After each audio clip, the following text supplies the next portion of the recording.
Well, I mean, we expect the land to warm faster than the oceans, based on fairly simple physics. It takes longer to warm up great body of water, but also the cooler oceans can't supply enough moisture to keep the land dry enough, and then that gives an extra boost.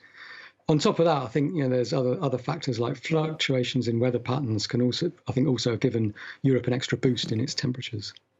And Europeans sort of listening to this, reading about what's happening with the climate, may well feel like there's plenty to worry about in the years ahead.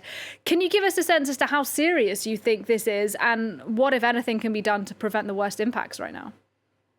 Yeah, I mean, it's extremely serious because these severe events are only going to get worse as we continue to emit large quantities of greenhouse gases that are warming the planet. So we can expect hot, dry, but also wet extremes to become more severe as the planet continues to warm. And it's only with massive and rapid cuts in greenhouse gases that we can, moderate these increases in extremes.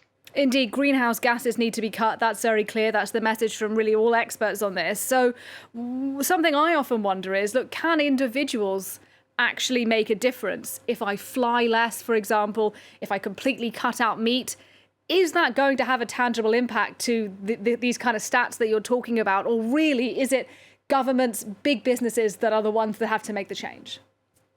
Well, if we all do a little bit, then we'll only achieve a little bit. So we've all got to do a lot. And I think it's only by coordinated and collaborative action between, like you mentioned, governments, but also cities, companies, local councils, local groups, and also individuals that we can, make the greenhouse gas cuts that we need to do. And it's got to be across all sectors: transport, industry, domestic, but also agriculture, like, as you mentioned, dietary changes to a more sustainable diet, like eating less meat. It's not just Europe that's grappling with these warm temperatures, though, is it? The Arctic experienced its sixth warmest year on record last year. Just tell us what's happening at the North Pole and how that is likely to affect the rest of the world.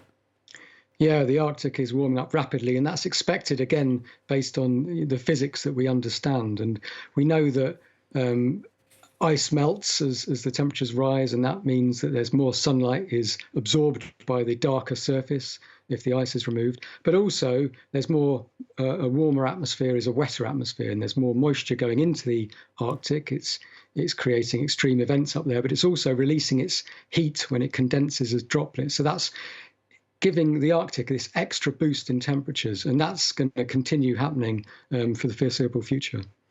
And, scientists from the United Nations say that the planet has already warmed by about 1.2 degrees Celsius. Now, where does that leave that 2015 Paris Climate Change Agreement, which said that we need to stay below a rise of 1.5 degrees C? We're not so far off that, are we?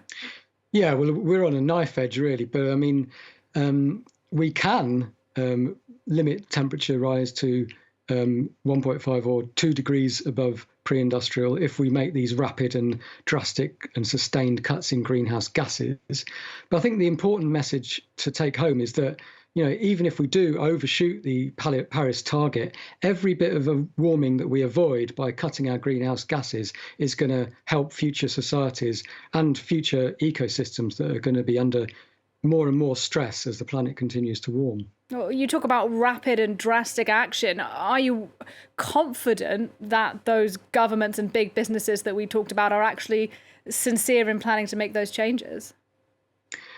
Well, I mean, I'm confident that changes can be made. Whether the changes can be large enough, I'm less confident. But we are seeing promise in terms of, large cities, local government authorities, companies, local groups and individuals are doing a lot already. And in some ways, they're leading in terms of what governments are doing. But what we do need is for governments to work together collaboratively to really agree the equity of the problem of cutting greenhouse gases and sorting out their local backyard, their greenhouse gas reductions in all sectors in their own country.